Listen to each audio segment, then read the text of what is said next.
masalah PCR, keakuratan PCR. Yang kedua, masalah efikasi vaksin. Yang ketiga, masalah kontrak vaksin pemerintah Indonesia dengan produsen vaksin.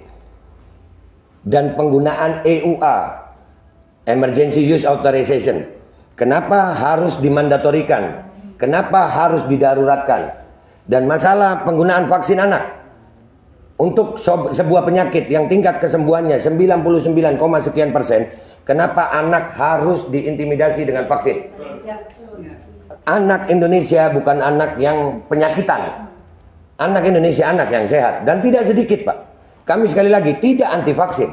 Kami anti pemaksaannya. Andai kata vaksin ini dilakukan secara sukarela, kami tidak seperti ini, Pak.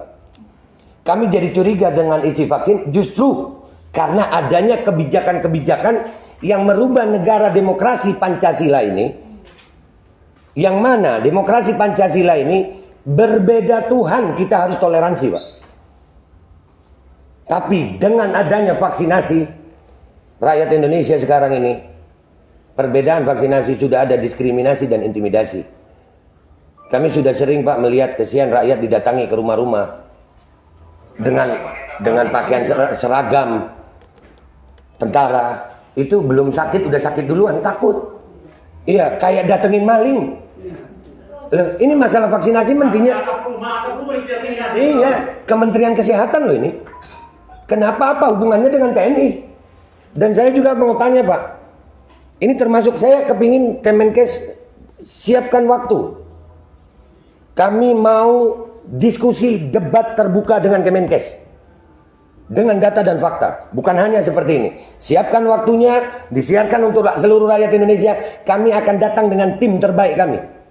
Kami akan bongkar semua data kami. Dan silakan Kemenkes bantah.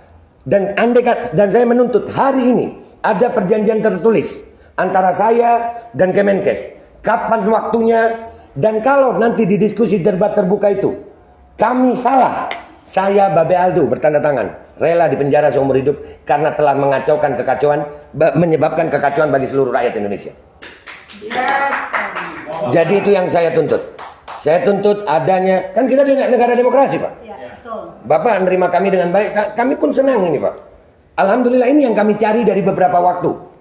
Saya berteriak-teriak di medsos, tapi lucu, Pak. Saya berteriak di medsos, bukannya dipanggil, tapi dibungkam.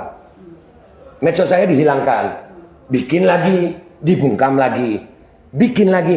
Kalau saya memang melanggar hukum dengan kalimat dan narasi saya, kenapa saya nggak dipanggil polisi? Kenapa pihak Kemenkes tidak mau memanggil saya? Apakah memang karena saya benar tapi didiamkan? Atau kalian tahu apa? Nah, ini yang perlu kami diskusikan. Kehadiran kami di sini sekarang ini, Pak, khususnya kami ini yang masalah vaksinasi. Kami menuntut keterbukaan informasi publik dan itu dilindungi oleh undang-undang. Ada KIP, undang-undang KIP ada.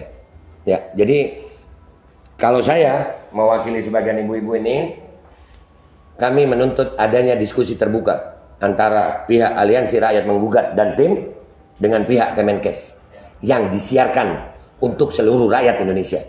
Kita akan bawa tim terbaik kita melawan tim terbaik Kemenkes untuk berdiskusi, bukan untuk debat biasa aja, Pak. Karena ini menyangkut hajat hidup 270 rakyat Indonesia, 270 juta rakyat Indonesia. Kami tidak mau mempertaruhkan masa depan anak-anak kami, Pak. Nggak sedikit efek samping. Saya nggak mengatakan semua efek samping itu jelek. Enggak. Karena kita tahu efek samping itu berbeda-beda, seharusnya jangan ada paksaan. Kalau ikan laut aja, Pak, ilmu kesehatan standar ini, ikan laut itu penuh protein. Tapi nggak bisa dimakan semua orang. Ada yang alergi. Nah, kenapa untuk masalah vaksinasi semuanya disikat saja? Dan kebijakan-kebijakan intimidasi ini sangat, Pak. Sampai menggunakan. Dan ini kami berharap Kemenkes mau bersuara. Oh, itu kebijakan dari kementerian lain. Bersuaralah kalian. Kemenkes tidak seperti itu, supaya kami tahu kemana kami mau datang. Tapi kalau Kemenkes diam saja, berarti Kemenkes sejalan dengan mereka. Jadi begitu, Pak. Kapan waktunya kami bisa diskusi terbuka dengan pihak Kemenkes dengan data dan fakta yang disiarkan langsung kepada seluruh rakyat Indonesia, supaya rakyat Indonesia mendapatkan kejelasan informasi keterbukaan informasi publik. Banyak Pak pertanyaan saya ini. Cuman saya yakin nggak bisa diselesaikan sekarang. Masalah PCR, masalah efikasi vaksin, masalah kontrak vaksin. Kenapa vaksin harus dijaga dengan kendaraan tempur? Bahkan kalau ngirim vaksin ke Bandung itu jalan tol di steril Pak. Pakai barakuda dan di steril itu jalan tol. Ya, dan kenapa kenapa kalau memang tidak ada pemaksaan kok sampai ada intimidasi menggunakan aparat dengan seragam lengkap?